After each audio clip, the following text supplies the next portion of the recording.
அனைவருக்கும் அன்பான காலை வணக்கம். 10ஆம் வகுப்பு பொதுத் தேர்வு முடிவுகள். இதில் வெற்றி பெற்றிருக்கக்கூடிய மாணாக்கர்களுக்கும் ஆசிரியர் பெருமக்களுக்கும் பெற்றோர்களுக்கும் நெஞ்சம் நிறைந்த வாழ்த்துக்களையும் அன்பையும் நாங்கள் பரிமாறிக்கொள்கிறோம். அதே போல எதிர்பார்த்த மதிப்பெண் கிடைக்கவில்லை என்று சோர்ந்து போகாமல் தன்னம்பிக்கையோடு விடாமுயற்சியோடு மீண்டும் இதில் மாபெரும் வெற்றி அடைய போகிற அந்த மாணாக்கர்களுக்கும் என்னுடைய சிறப்பு வாழ்த்தையும் என்னுடைய அன்பையும் இந்த நேரத்தில் சொல்லிக் கொள்கிறேன்.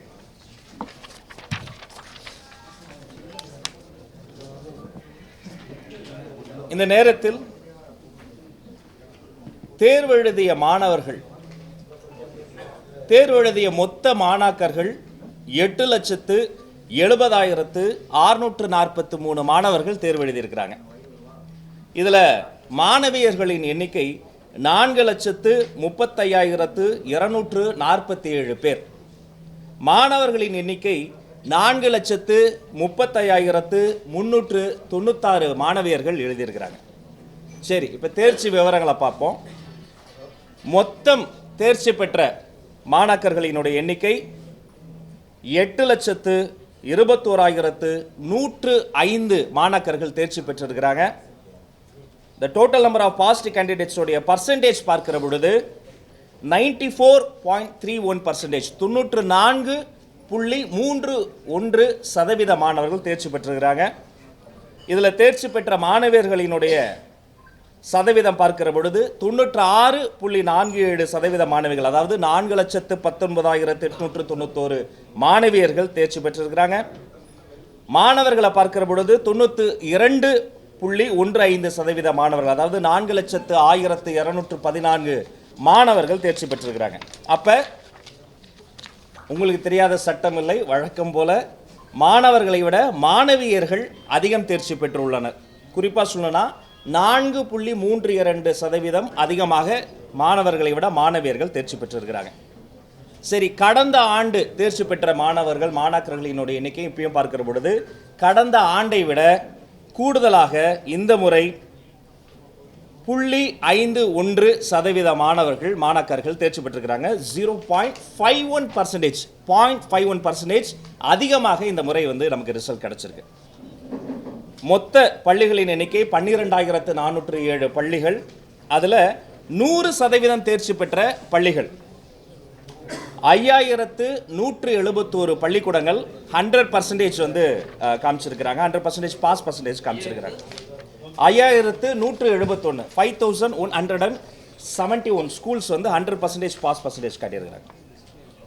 அதே போல 100% தேர்ச்சி பெற்ற அரசு பள்ளிகள், number of government school score 100% pass பார்க்கிற பொழுது 1,931 அரசு பள்ளிகள் 100% தேர்ச்சியை காட்டியிருக்கிறார்கள்.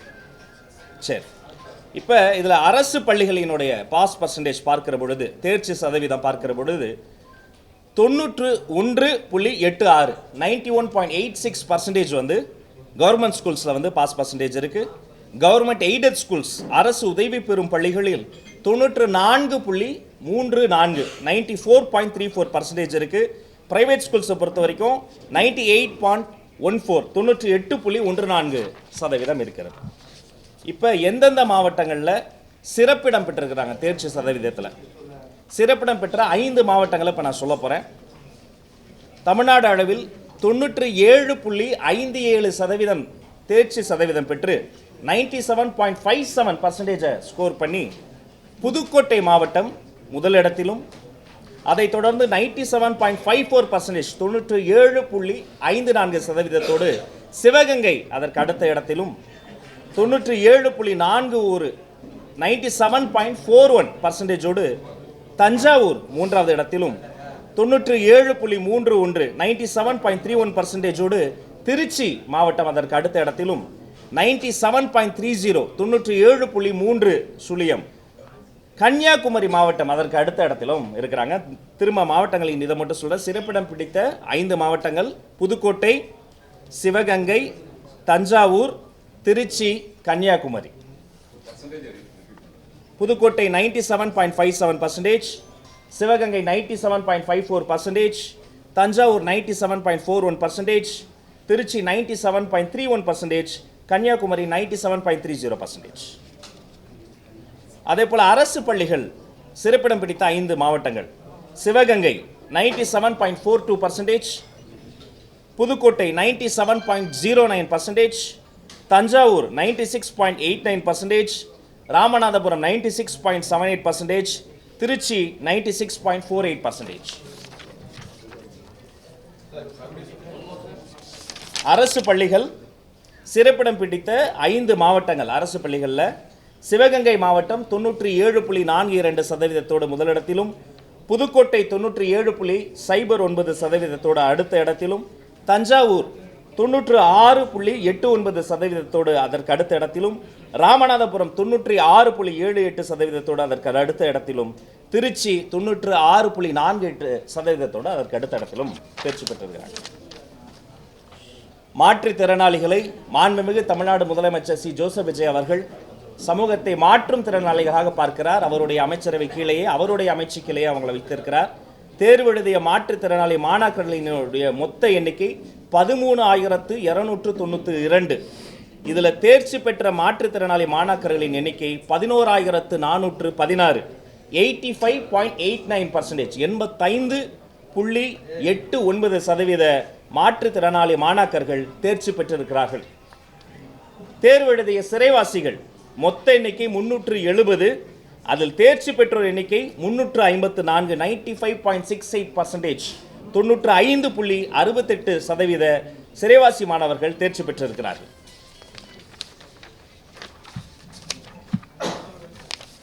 இதில் வெற்றி பெற்றிருக்கிற அந்த மாணாக்கர்களுக்கு, அவர்தம் ஆசிரியர் பெருமக்களுக்கு, பெற்றோர்களுக்கு, பள்ளிக்கூடங்களுக்கு, அவர்களுக்காக அரும்பாடுபட்டு உழைத்த அதிகாரிகளுக்கு, அன்பர்களுக்கு, நண்பர்களுக்கு நல்வாழ்த்துக்களை நாங்கள் சொல்லிக்கொள்கிறோம்.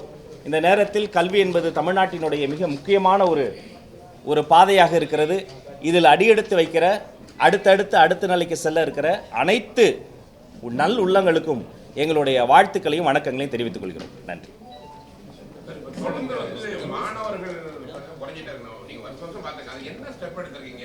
ஏன் கொண்டு வர முடியாது? ஏன்னா ஒவ்வொரு முறையும் நம்ம பெருமையாக சொல்றோம், அவங்களும் மாணவர்கள் தான், மாணவிகளும் கூட. ஆனாலும் இருந்தாலும் கூட மாணவர்களுக்கு அவங்களுக்கு ஒரு தன்னம்பிக்கை குறையிற மாதிரி இருக்கும்ல, அதுக்கு என்ன பண்ண போறீங்க? மாணவர்களும் மாணவிகளும் 2 பேருமே எங்களுடைய 2 கண்கள். நாங்கள் 2 பேரையும் தனித்தனியாக பார்க்கல. ஒரு கண்ணை மூடி இன்னொரு கண்ணை பார்க்க முடியாது.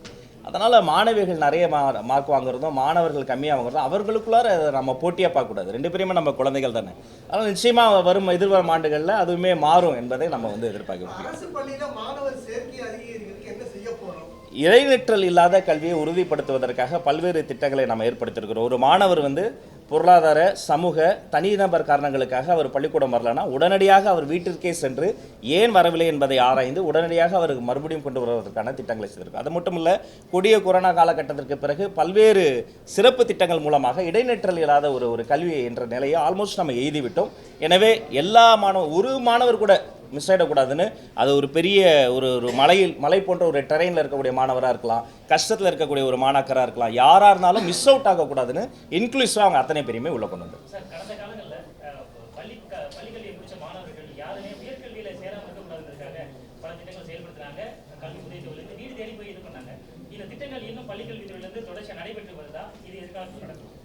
எல்லா திட்டங்களும் கட்டாயமாக தொடரும். கல்வியை பொறுத்தவரை அந்த எந்த மாணவரும் மிஸ் அவுட் ஆகிடக்கூடாதுங்கிறதுல நாங்கள் ரொம்ப கண்ணும் கருத்துமாக இருக்கிறோம். இன்னும் சொல்லப்போனால் நேற்றைய ஆய்வுக்கூட்டத்தில் கூட நான் சொல்லிட்டு இருந்தேன், முதல் மதிப்பெண் வாங்குகிற மாணவர் எப்போவுமே பிரைட்டாக வெளில தெரிவார். ஆனால் ஒரு ஸ்லோ லேர்னர் இருப்பார், ஒரு ஆவரேஜ் ஸ்டூடெண்ட் இருப்பாங்க. அவங்க தான் நம்மளுடைய ஃபஸ்ட்டு ப்ரையாரிட்டி. அவங்கள இன்னும் கொஞ்சம் அவங்கள என்ஹான்ஸ் பண்ணி அவர்களுக்கு தேவையான சப்போர்ட் சிஸ்டத்தை எக்ஸ்டெண்ட் பண்ணுங்கிறதுல ரொம்ப தெளிவாக இருக்கிறோம். அதனால் எனவே எல்லா திட்டங்களும், கல்வித்துறையில் இருக்கக்கூடிய அனைத்து திட்டங்களும் தொடரும் என்பதையும் நடத்தினாங்க. ஆட்சியில் மாநில கல்விக் கொள்கையை கொண்டு வந்தாங்க, தமிழ்நாடு அரசுக்குன்னு சிறப்பு பாடத்திட்டம், இந்த மாதிரி விஷயங்களை உருவாக்குனாங்க. அது இன்னும் முழுமையாக செயல்பாட்டுக்கு வரல. நாம் அதை செயல்படுத்துவோமா இல்லை அதை மறு ஆய்வு செய்வோமா? நிச்சயமாக இப்போ SCERT அவர்கள் உருவாக்கி இருக்கக்கூடிய புதிய பாடத்திட்டம் 3ஆம் வகுப்பிற்கான அந்த பாட நூல்கள் எல்லாம் அந்த மாநில கொள்கையின் அடிப்படையாக கொண்டு கருத்தாளர்கள், கல்வியாளர்கள், கல்வித்துறையில் இருக்கக்கூடிய மிக முக்கியமான நிபுணர்கள் மூலமாக உருவாக்கப்பட்டு நேற்றைய தினம் அது அங்கே அதற்கான பயிற்சியும் வழங்கியிருக்கிறோம். அப்போ இங்கே அதில் எந்த ஒரு குழப்பமும் வேண்டாம். நிச்சயமாக கல்வியை பொறுத்தவரை மாணாக்கர்களினுடைய வாழ்க்கையை பொறுத்தவரை அவர்களுக்கு எது தேவையோ சைல்ட் சென்ட்ரிக்கான அப்ரோச்சை நாங்கள் வந்து தொடர்ந்து கடைபிடிப்போம் என்பதை தெரிவித்துக் கொள்வோம். நன்றி. அரசு பள்ளிகளில் அட்மினிஸ்ட்ரேட்டிவ் இன்ஸ்ட்ரக்டர்ஸ் ஒரு 6000 பேர் இருந்தாங்க இல்லையா, அவங்க வந்து கான்ட்ராக்ட் முறையில் வேலை செய்யறாங்க. அவங்களுக்கு வந்து இப்போ எவ்ரி இயர் வந்து மே மாதமும் கான்ட்ராக்ட் இருக்கும். ஆனால் இது வரைக்கும் அவங்களுக்கு ஆகலை. அது இல்லாமல் ஏப்ரல் மாதம் வந்து அவங்களுக்கு சம்பளம் வரல. இந்த மாதிரி கோரிக்கைகள்லாம் அவங்களுக்கு சொல்லியிருக்காங்க. இது எப்படி பார்க்குறீங்க? நிறைய கோரிக்கைகள் அது மாதிரி வந்திருக்கு. இது மாதிரி அக்ரிமெண்ட் பேஸ்டு கான்ட்ராக்டர்ஸுடைய கோரிக்கைகள்லாம் நாங்கள் வந்து சீராய்வு செய்து கொண்டு இருக்கிறோம். அதிகாரிகளோடு கலந்து பேசி அனைவருக்கும் ஒரு நல்ல முடிவை நாங்கள் சொல்லுவோம். சிஎம் ஃபங்க்ஷன் ப்ரீவியஸ் கவர்மெண்ட்ல நிறைய அந்த பாடப்புத்தகங்கள்ல மறைந்த முதல்வர் கருணாநிதி பற்றிய சில பகுதிகள்லாம் இருந்தது.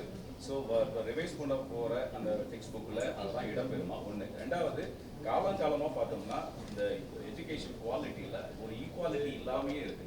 சவுத்து வந்து கொஞ்சம் மேலே இருக்கு, நார்த்து ஃபுல்லாக வந்து டவுனாக இருக்கு. இதுக்காக பல ஸ்டெப்ஸ் எடுத்தாலும் கூட இன்னும் அந்த ஈக்குவாலிட்டிங்கிறது வரல. நீங்கள் என்ன பண்ண போறீங்க? நம்முடைய அரசாங்கம் என்பது வேற்றுமையை வளர்க்கக்கூடிய ஒரு அரசாங்கம் கிடையாது. வன்மத்தையோ பகைமையோ பாராட்டக்கூடிய ஒரு அரசாங்கம் கிடையாது. வேற்றுமைக்கு பதிலாக ஒற்றுமை.